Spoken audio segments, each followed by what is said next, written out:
So it's all about the shift in consciousness and working with the law of attraction and allowing that shift to take place. And when you do, you will find that things start to change. I've been meditating regularly since the mid-1970s. I know it was before you guys were born, I'm sorry. But many, many years ago, I started with transcendental meditation with a little Maharishi Mahesh yogi when I lived in New York City, and I learned meditation from him, and I've been doing it religiously every day ever since. And I could not imagine my life without meditation. I meditate anywhere from 20 to 60 minutes a day before I leave to go to the jail, so that I can just totally be in that total shift in consciousness. So make your spiritual practice a part of your daily routine, just as you wouldn't leave your house without taking a shower, brushing your teeth. You want to be sure you do your daily spiritual practice. However that looks. Maybe it's yoga. Maybe that's your daily practice. Maybe it is prayer, meditation. I like to call PMS, prayer, meditation, and sitting in the silence. That's what I love to call it, just sitting in the silence for a few minutes each day, just listening. What's that mind chatter? What's that committee talking about today?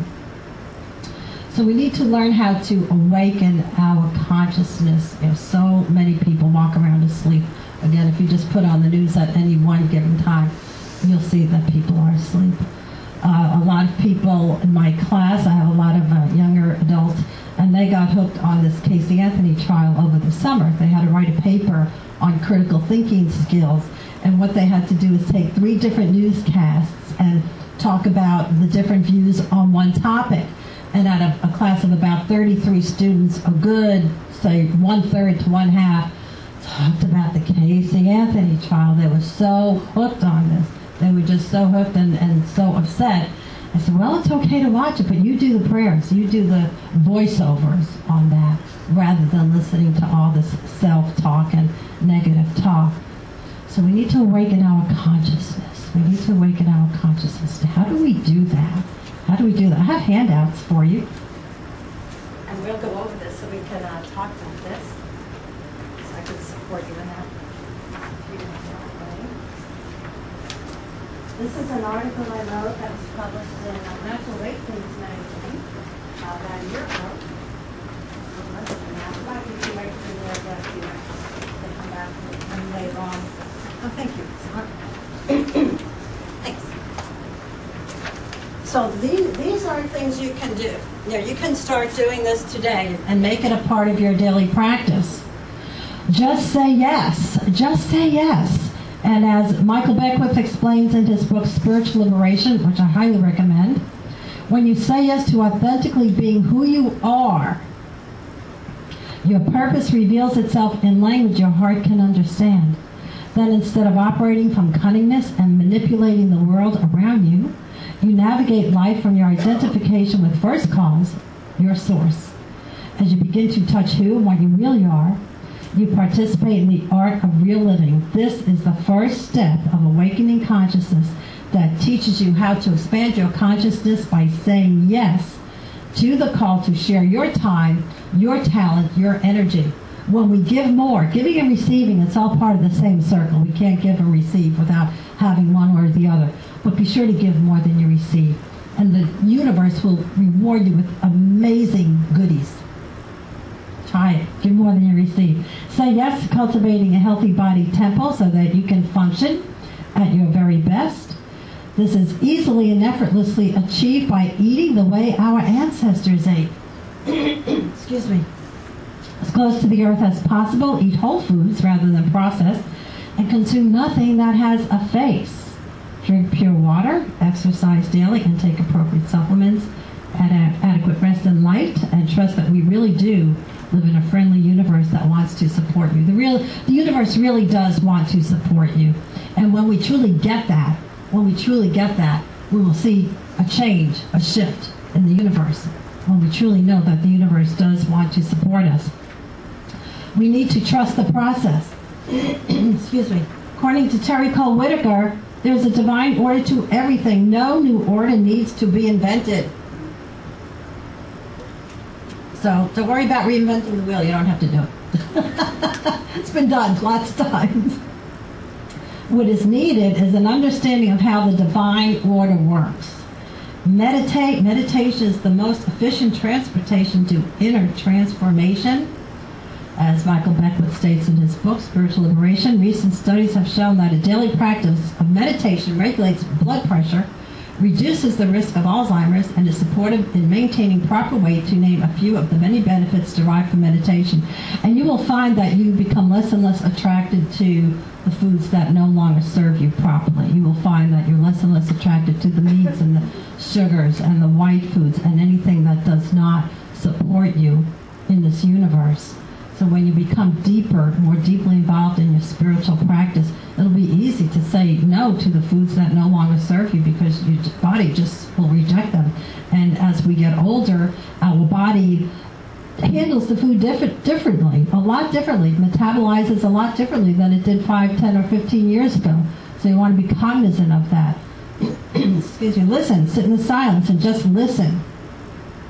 Listen to the inner wisdom that will become clearer as you deepen your daily practice. Making decisions and choices will become easy and effortless when you take the time to simply do nothing. Expect no results. Don't even think about the outcome. Just listen. I have taken the time to do that this summer. Normally I work 4 jobs a day, teaching at 2 different campuses, plus doing tutoring and a few other things. And I took it easy this summer, meaning I was only working 2 jobs a day. So I took the time to sit in the silence longer than I normally would. And the benefits are amazing. It's like planting your tomato seeds. You plant seeds in your garden and just let it sit in the silence. We can't walk over to it and keep yanking up the soil and wondering, what are those seeds doing, or are they doing anything? We have to just let it sit in the silence, and the growth will take place. That's where the growth takes place, in the silence, beneath the soil, in that darkness, the dark night of the soul. Don't be afraid of it. Don't be afraid of the dark. A lot of growth taking place there. A lot of growth in the dark. And then affirmative prayer. This is a 6-step affirmative prayer, starting with affirmation, just being grateful for being in prayer together. And then expressing gratitude, recognition, recognizing who or what your source is, what universal presence is. Some may call it God. We don't care what you call it. Just call it forth as the activity of your consciousness. It doesn't matter what name you give it. It really doesn't. Just call it forth as peace, love, joy, harmony, whatever works for you, whatever resonates with you.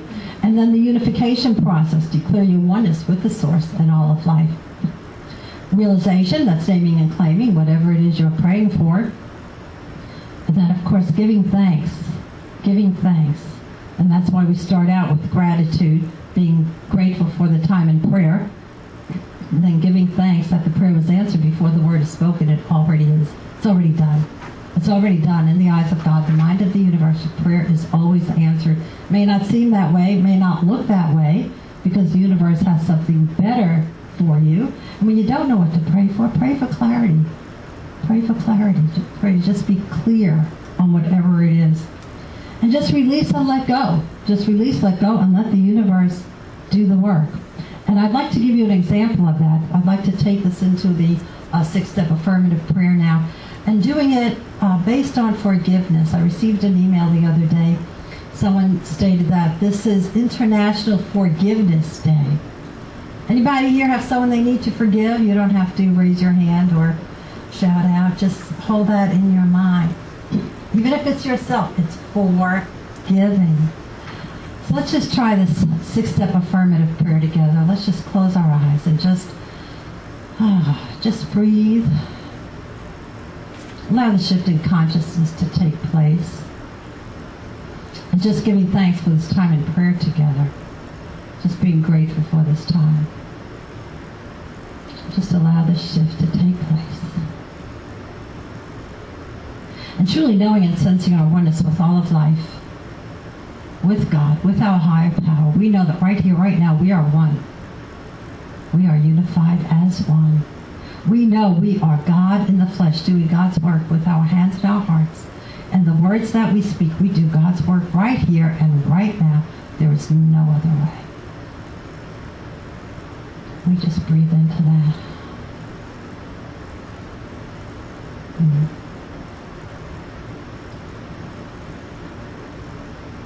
And just take a moment to hold before you a person or a place or situation that needs forgiving. It's forgiving. And just forgive. Maybe it's just yourself for something you said or did and wish you hadn't. Just forgive yourself. Because in the moment it seems like the right thing. Even though in this moment it may not. Just forgive yourself.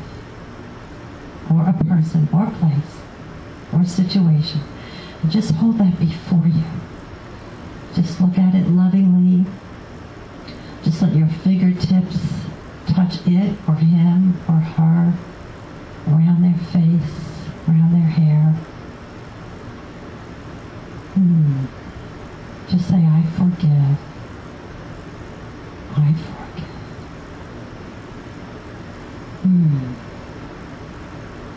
Just allowing it to happen. Just lovingly, easily, gently. And just knowing that this prayer is answered before the word is spoken. It is already done.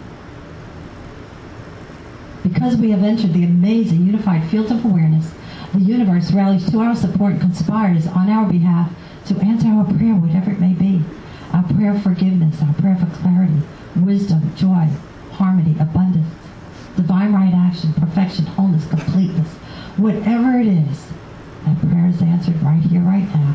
The prayer for perfect health, the prayer for that perfect career, perfect job, perfect joy in your retirement years. However that looks, it is already done. And so we give thanks and we release our word to the universal law, knowing that the law of attraction is always in action. There is no other way. The universe knows no other way. It is already done. In the eyes of God, in the mind of the universe, your prayer is answered. And so we release, let go, and truly let God do the work. And so it is, and so we are. And so we let it be. Amen.